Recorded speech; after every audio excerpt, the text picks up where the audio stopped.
MIDCनं संपादित केलेल्या जमिनीचा मावेचा मिळावा या मागणीसाठी शेतकऱ्यांना विषारी औषध प्राशन केलं। संपादित केलेल्या जमिनीच्या बोर्डावर चढून शेतकऱ्यांना आत्मदहन आंदोलन केलं। चिपळूण पंचायत समितीच्या इमारतीवर झाड कोसळलं, यामुळे इमारतीचं नुकसान झालं। इमारतीमध्ये असलेल्या कागदपत्रांना धोका निर्माण झाला। आदिशक्ती संत मुक्ताईची पालखी 6 जून रोजी पंढरपूरकडे प्रस्थान करणार आहे। संत मुक्ताईच्या मंदिरात पालखी सोहळ्याची जय्यत तयारी सुरू आहे। यावर्षी संत मुक्ताईचा हा 316वा पालखी सोहळा आहे। जळगावच्या अंजनी धरणामध्ये 27% जलसाठा शिल्लक आहे। कासोदा आणि एरंडोल या गावांसह 10 ते 15 गावांना या धरणातून पाणी पुरवठा केला जातो। जळगाव जिल्ह्यातील 41 गावांसमोर मोठं आरोग्य संकट निर्माण झालंय। या गावांमध्ये पिण्यायोग्य पाणी उपलब्ध नाहीये, त्यामुळे पावसाळ्यामध्ये दूषित पाण्यामुळे होणाऱ्या आजारांचा धोका वाढलेला आहे। त्यामुळे प्रशासनाच्या उपाययोजनांवर प्रश्नचिन्ह उपस्थित होत आहे। अहिल्यानगर मनमाड महामार्गाच्या डागडुजीसाठी केलेला कोट्यावधींचा खर्च पाण्यात गेला। मागील अनेक वर्षांपासून महामार्गाच्या कामाचं शुल्क काष्ठ संपताना दिसत नाहीये, त्यामुळे या रस्त्यामध्ये खड्डे आहेत की खड्ड्यात रस्ते हा सवाल उपस्थित होतोय। देहू परिसरामध्ये बाळा भेकडेंनी स्वच्छता अभियान राबवलं। संपूर्ण परिसरातून यावेळी 10 ते 12 टन कचरा गोळा करण्यात आला। धुळे जिल्ह्यामध्ये कृषी विभागाच्या भरारी पथकानं कारवाई करत लाखोंचं बोगस बियाणं जप्त केलंय। तब्बल 20 लाखांच्या बोगस बियाण्यांची 1200 पाकिटं जप्त केली। गुजरातमधून महाराष्ट्रात ही पाकिटं आणली जात असल्याची माहिती कृषी विभागाला मिळाली होती। मावळमध्ये रस्ता दुरुस्तीच्या मागणीसाठी आंदोलन करण्यात आलं। साईनगर मामोर्डी या मार्गाच्या रुंदीकरणासह हिवळेमधील रस्ता दुरुस्त करण्याची मागणी करण्यात आली। लेखी आश्वासनानंतर आंदोलन मागे घेण्यात आलं। तुळजाभवानी मंदिरात अनधिकृतपणे पूजेचं साहित्य विक्री करताना 21 पूजेची ताटं आणि फळांचे कॅरेट जप्त करण्यात आले। भाविकांच्या श्रद्धेचा फायदा घेऊन काही अनधिकृत विक्रेते मंदिर परिसरामध्ये नियमबाह्य पद्धतीनं पूजेसाठी लागणारं ओटीचं साहित्य विक्री करत असतात आणि त्यामुळे मंदिर प्रशासनाच्या सुरक्षा विभागानं छापा टाकत कारवाई केली। गोंदिया जिल्ह्यातील देवरी ग्रामीण रुग्णालयाला जगद्गुरू नरेंद्राचार्य महाराज संस्थानतर्फे रुग्णवाहिका देण्यात आली। त्यामुळे आता महामार्गावरील अपघातग्रस्तांसाठी सुविधा मिळणार आहे। आमदार संजय पुराम यांच्या हस्ते याचं लोकार्पण झालं। चंद्रपूर जिल्ह्यामध्ये दाखल झालेल्या रानटी हत्तींवर नजर ठेवण्यासाठी वन विभागानं त्रिस्तरीय पथकांची निर्मिती केली आहे। या रानटी हत्तींनी ताडोबापर्यंत धडक मारली आहे, त्यामुळे वन विभाग अलर्ट मोडवर आलाय। यावेळी थर्मल ड्रोन आणि थर्मल कॅमेऱ्यांच्या मदतीनं हत्तींच्या हालचालींचा अंदाज घेतला जातोय। मावळमधील किवळे विकासनगर या भागामध्ये वारंवार बत्ती गुल होतीये, त्यामुळे अनेक नागरिकांच्या घरामधील उपकरणं खराब होत आहेत। त्यामुळे संतप्त झालेल्या नागरिकांनी महावितरणच्या अधिकाऱ्यांना घेराव घालत जाब विचारला। सोलापूरच्या एका वाहन चालकानं त्यांचं दुःख गाडीवर लिहिलंय। तशी तर मी मोठ्या घरची राणी, मात्र हगवणेंनी बदनाम केला असा मजकूर लिहित भावना व्यक्त केल्या। या मजकुराची जोरदार चर्चा आहे। मावळमध्ये चोरींच्या घटनांमध्ये व्यापारी आणि नागरिकांमध्ये भीतीचं वातावरण आहे। या ठिकाणी चोरींच्या घटना वाढलेल्या आहेत आणि त्यामुळे व्यापारी आणि नागरिकांमध्ये भीतीचं वातावरण निर्माण झालंय। तातडीनं चोरट्यांना अटक करावी अशी मागणी केली जाते। निफाडच्या कोकणगाव भागामध्ये बिबट्याचा मुक्त संचार पाहायला मिळाला। भक्ष्याच्या शोधात असलेला बिबट्या थेट एका बंगल्याच्या आवारात शिरला, मात्र शिकार न मिळाल्यानं त्यानं तिथून पळ काढला। हा संपूर्ण प्रकार सीसीटीव्हीमध्ये कैद झाला, पण बिबट्याच्या मुक्त संचारामुळे नागरिकांमध्ये भीतीचं वातावरण पसरलं। गोपीनाथ मुंडे यांच्या पुण्यस्मरणानिमित्त बीडच्या परळी इथल्या गोपीनाथ गडावर जय्यत तयारी करण्यात आली। मोठमोठ्या कमानी आणि फ्लेक्स लावण्यात आले। जळगावच्या सराफा बाजारामध्ये सोन्या चांदीच्या दरात पुन्हा वाढ झाली आहे। सोन्याच्या दरात 500 रुपयांची तर चांदीच्या दरात 2000 रुपयांची वाढ झाली आहे। सोन्याचा दर जीएसटीसह 99,000 गेला, तर चांदीचा दर 1 लाख रुपये किलोवर पोहोचला। जळगावमध्ये उंट वाहून नेणाऱ्या वाहनांवर कारवाई करण्यात आली आहे। यावेळी 18 उंटांसह 2 वाहनं जप्त करण्यात आली। या प्रकरणामध्ये 3 जणांवर गुन्हा दाखल झालाय। धाराशिवमध्ये एका शेतकऱ्यानं विषप्राशन केलं। नागरिकांना शेतकऱ्याला तातडीनं रुग्णालयामध्ये नागरिकांनी दाखल केलं, तर विषप्राशन केल्याचं कारण मात्र अस्पष्ट आहे।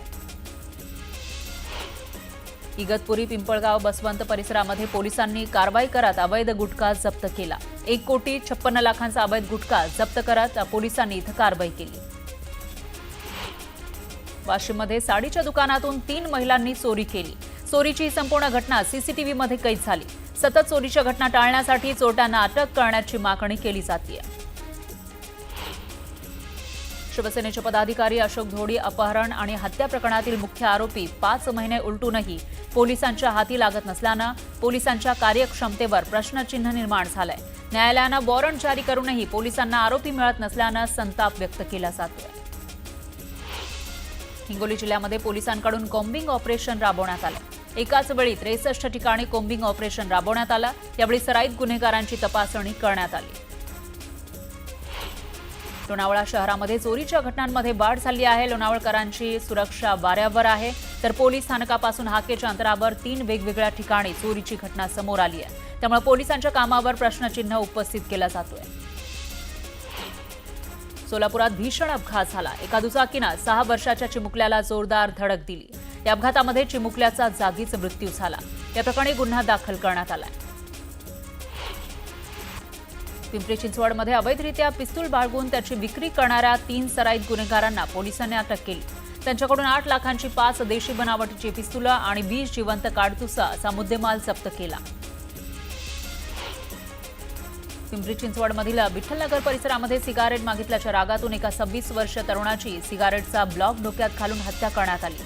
या प्रकरणी पोलिसांनी गुन्हा दाखल केलाय। पोलिसांकडून आरोपीला अटक करण्यात आली आहे। मुंबई पुणे महामार्गावर पहाटेच्या सुमारास पुणे लेनवर शिवशाही बसचा अपघात झाला। बसनं अज्ञात वाहनाला धडक दिली। या अपघातामध्ये वाहकासह 13 प्रवासी जखमी झाले। त्यांना उपचारासाठी रुग्णालयात दाखल करण्यात आलं। जळगावातील धक्कादायक प्रकार समोर आला आहे। पिसाळलेल्या कुत्र्यानं हल्ला केला, त्यामुळे 4 वर्षीय बालकाचा मृत्यू झाला। या प्रकरणी पालिकेच्या हलगर्जीपणावरून जळगावात संताप व्यक्त केला जातोय। खेड तालुक्यातील चिंचघरमधील मंदिराच्या कलशारोहणाच्या कार्यक्रमात वैभव खेडेकर, रामदास कदम आणि उदय सामंत एकाच व्यासपीठावर होते। यावेळी राजकीय टोलेबाजी पाहायला मिळाली, तर मनसेच्या वैभव खेडेकरांना अप्रत्यक्षपणे शिवसेनेत येण्याची ऑफर देण्यात आली। मनसेचे राज्य संघटक वैभव खेडेकर मनसेवर नाराज असल्याची चर्चा आहे। वैभव खेडेकर यांनी एक्सवरील पोस्टमध्ये निष्ठावंतांना कवडीची किंमत नसते असं म्हटलंय। त्यामुळे खेडेकर हे मनसेला जय महाराष्ट्र करण्याच्या तयारीत असल्याची चर्चा रंगली आहे। उपमुख्यमंत्री एकनाथ शिंदे नाशिक दौऱ्यावर आहेत। युबीटीचे नेते विलास शिंदे यांच्या मुलीच्या लग्नासाठी एकनाथ शिंदे नाशिक दौऱ्यावर गेले। एकनाथ शिंदेंच्या उपस्थितीमुळे शिवसेना युबीटीचे महानगर प्रमुख विलास शिंदे ठाकरेंची साथ सोडणार असल्याची चर्चा आहे। नाशिकमध्ये येत्या 8 दिवसांमध्ये ठाकरेंच्या शिवसेनेमध्ये राजकीय भूकंप होणार असल्याचा दावा मंत्री गिरीश महाजन यांनी केलाय। महाजनांच्या या दाव्यामुळे राजकीय चर्चांना उधाण आलंय। दौंडच्या वरवंडमधील व्हिक्टोरिया तलाव 100% भरलाय। त्यामुळे परिसरातील 8 गावांची पाण्याची चिंता मिटली आहे। मालेगावच्या गिरणा नदीवर असलेल्या बंधाऱ्याच्या सांडव्याच्या भिंतीवरून काही टवाळखोर तरुण पाण्यामध्ये उड्या घेऊन जीवघेणी स्टंटबाजी करतायत। विशेष म्हणजे ही मुलं केवळ भिंतीवरून पाण्यात उड्याच मारत नाहीत, तर पाणी अडवण्यासाठी लावण्यात आलेल्या लोखंडी प्लेट आणि भिंतीमध्ये असलेल्या गॅपमधून दुसऱ्या बाजूला जीवघेणी कसरत करताना दिसतात। जळगावात मे महिन्याच्या सुरुवातीला झालेल्या पावसानंतर पाचोरा, चाळीसगावसह परिसरात शेतीच्या मशागतीच्या कामांना वेग आलाय। पण बदलत्या वातावरणामुळे पेरणीबाबत शेतकऱ्यांमध्ये संभ्रम निर्माण झालाय।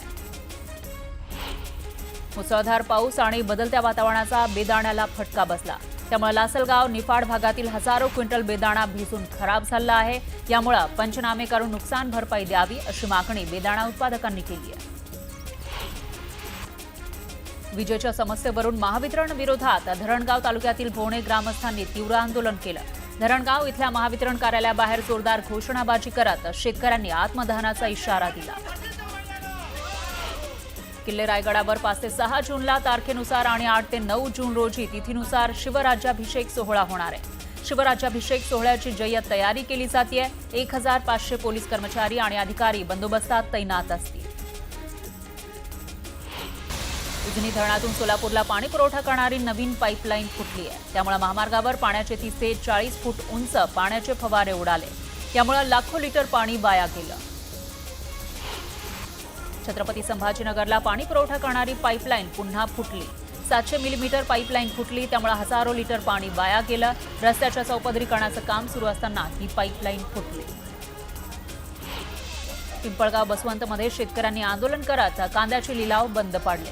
टोमॅटोचे थकीत पैसे न दिल्यानं शेतकऱ्यांनी आक्रमक पवित्रा घेतला. दरम्यान तातडीनं थकीत पैसे देण्याची मागणी करण्यात आली आहे.